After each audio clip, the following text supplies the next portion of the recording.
fresh meat. Hello and welcome to JOBLO Horror's Playing with Fear, where we take a look at the most impactful, successful, and scariest video games throughout the history of the medium and decide if it's still worth playing. Today we are looking at one of the heaviest hitters of all time, on the eve of its 25th anniversary no less, with the 1996 PlayStation classic Resident Evil.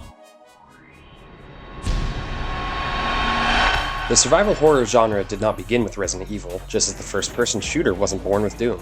Elements that are best remembered from the first entry in the Resident Evil series can be seen in the notable early horror games Haunted House and 3D Monster Maze from 1982, D and Clock Tower from 1995, and certainly Alone in the Dark from 1992.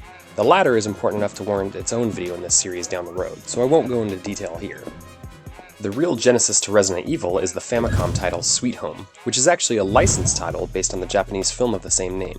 Developed and published by Capcom in 1989, Sweet Home is a role-playing game with what we would now call survival horror elements to it. It follows a team of 5 documentary filmmakers looking to recover the paintings hidden in a giant, dilapidated mansion of a famous artist who disappeared over 30 years ago. The look of the game is that of other NES RPGs, with a top-down angle following the sprites that the player controls as they navigate the titular Sweet Home with the typical RPG trappings of random encounters, item and inventory use, and some puzzle solving.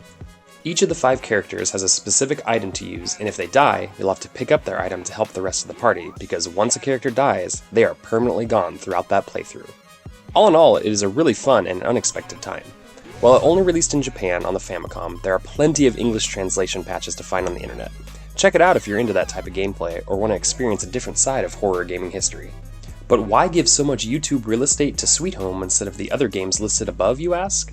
The director of that game, Takuro Fujiwara, would act as producer of Resident Evil, and the game, when it began development in 1993, was originally conceived to be a big-budget remake of Sweet Home. However, Capcom would unfortunately lose the license for the title, and thus it became more of a spiritual successor. The other reason for its more in-depth look is that many of the game mechanics seen throughout the long and storied Resident Evil franchise, and really the feeling of survival horror in general, began with Sweet Home. Development of the game would go through many changes from 1993 to its eventual release in 1996, the biggest being its move from first-person to a third-person view with fixed backgrounds. This change would come after creator Shinji Mikami discovered the PC game Alone in the Dark during production, and first-person wouldn't be seen in a mainline series game until Resident Evil 7. Other things, like characters with a cyberpunk aesthetic and the more supernatural elements found in Sweet Home's story and enemy variety, were removed in favor of making the focus on zombies and man-made terrors after a love of George Romero films was developed by the team during the early days of production. The Japanese title of Biohazard would also be altered to Resident Evil in other regions to avoid copyright claim to another game having the Biohazard moniker. Resident Evil takes place during the summer of 1998 in the fictional town of Raccoon City, where strange mutilations and bizarre murders are happening in the nearby Arklay Mountains. The city police department dispatches the Alpha and Bravo teams of their STARS unit, or Special Tactics and Rescue Services, with Alpha going in only after losing all contact with Bravo team. Alpha eventually finds the crashed helicopter of Bravo team and are immediately attacked by rabid, decaying dogs, where one of Alpha team's members, Joseph, dies, and the helicopter pilot Brad panics and leaves the surviving members to hurriedly seek shelter in an unknown mansion.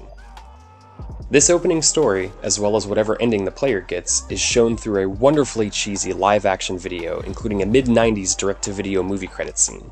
Once in the house, the team discovers it is a labyrinthian puzzle box with specific keys needed for specific doors, traps, and odd puzzles impeding their progress, and most distressing, zombies and other monsters in the house trying to kill them.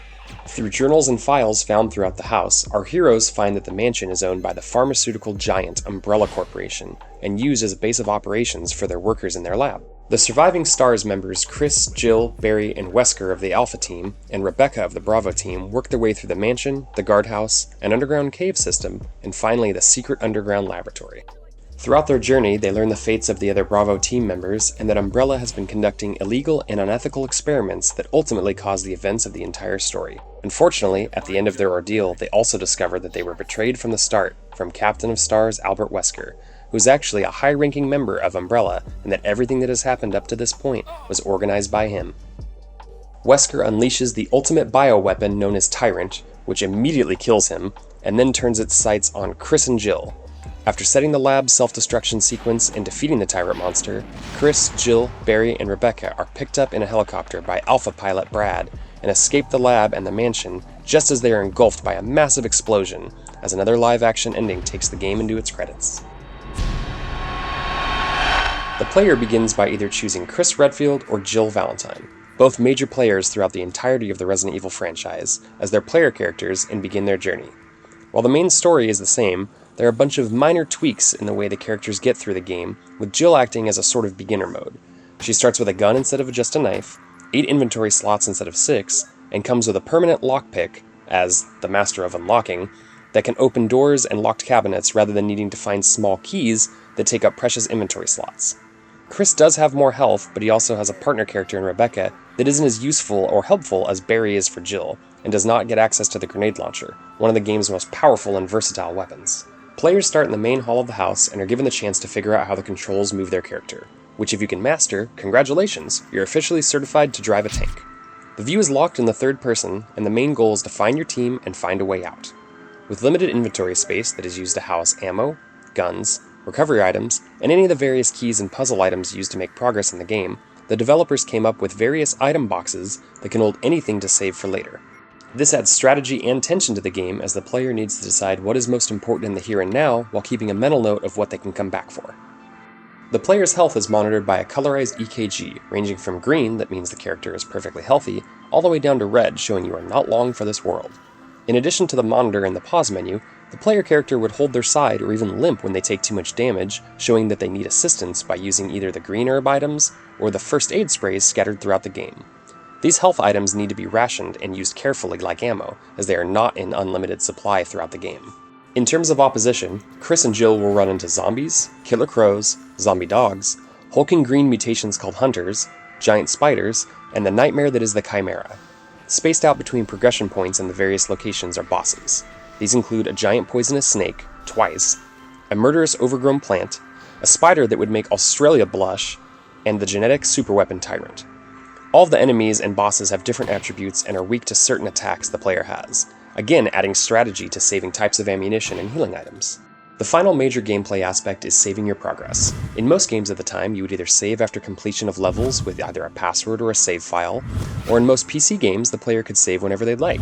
Resident Evil only gives you the ability to save if you have access to one of the typewriters in the safe rooms of the mansion. These have the much needed item boxes to access your inventory, but also give the player a respite to gather their thoughts and make a strategy going forward. While the endgame may be static, the paths to get there are varied depending on the player. While the entire game does give off a cheesy horror vibe, especially with dialogue and delivery straight out of a movie that Mystery Science Theater would lampoon, Stop it! Don't open that door! It is scary. The game features a foreboding atmosphere, great music, not on the director's cut. You can keep those fart trumpets out of my survival horror soundtrack. And was a one-of-a-kind gaming experience for its time. Those rough tank controls even add to the tension, as you can miss shots or completely screw up an encounter and become monster food faster than you can react. The introductions of many of these monsters are terrifying too.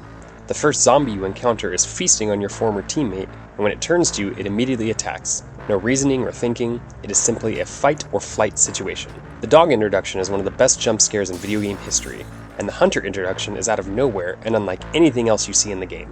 It could even be an almost instant death if you can't react fast enough.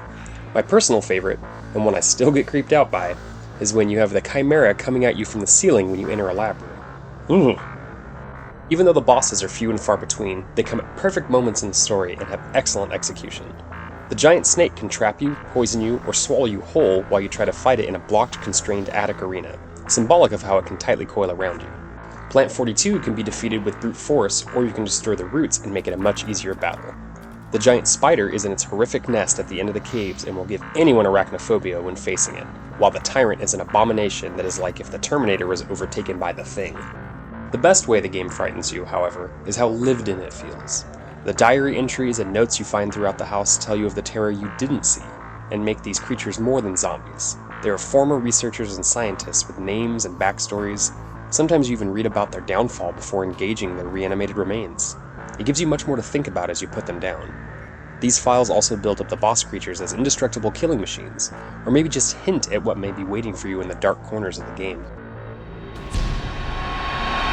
In addition to helping rekindle the horror fandom's love of zombies and creating a juggernaut of a game series that has more than a dozen entries, Resident Evil also spawned a movie series, both live action and CGI, toys, comics, novels, and created the blueprint for what survival horror video games would be for multiple console generations.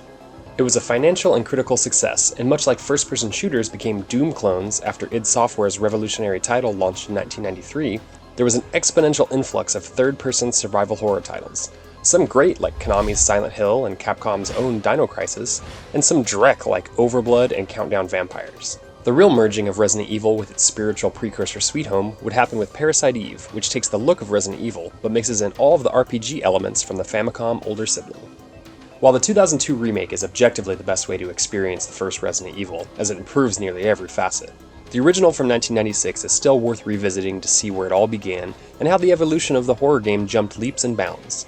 Its controls and graphics may not hold up, but what it brought to horror video games is undeniable. Let us know in the comments what your memories of playing Resident Evil for the first time were, and what the scariest part for you was. In addition, let us know what future games you might want to see on this show.